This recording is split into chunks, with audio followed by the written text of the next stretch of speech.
Merhaba. Şimdi ekranın karşısına rahatça otur ve benimle birlikte oyna. Bugün renkleri öğreneceğiz. Абзерышъомэ зыхъукӀкӀуаӀожъу экран апхъэшъутба ехьа апштукъо хьцӀот. Агуил пшту, Pembe, авеж, sarı, ажъон пшту, mavi, агъэпщ, kırmızı, ахъо пшту, gri, апатэркал пшту, turuncu, адыкърын пшту, mor, ахаскин пшту, yeşil, айкъочъэ, siyah, акъахъо пшту. kahverengi. Hepsini aklında tuttun mu? Şimdi sıra sende.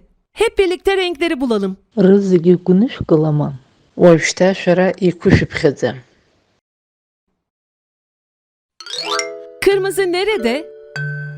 Аҟаԥшь абаҟоу? Kırmızı. Аҟаԥшь. Sarı nerede?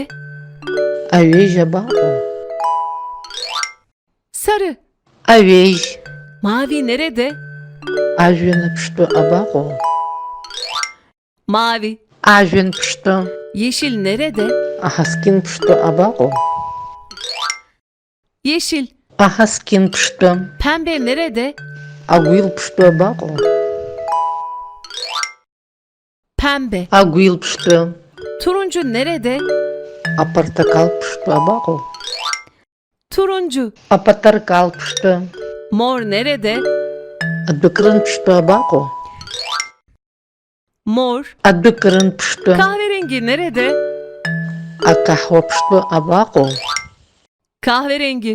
Акаҳуа ԥштәы. Tebrikler.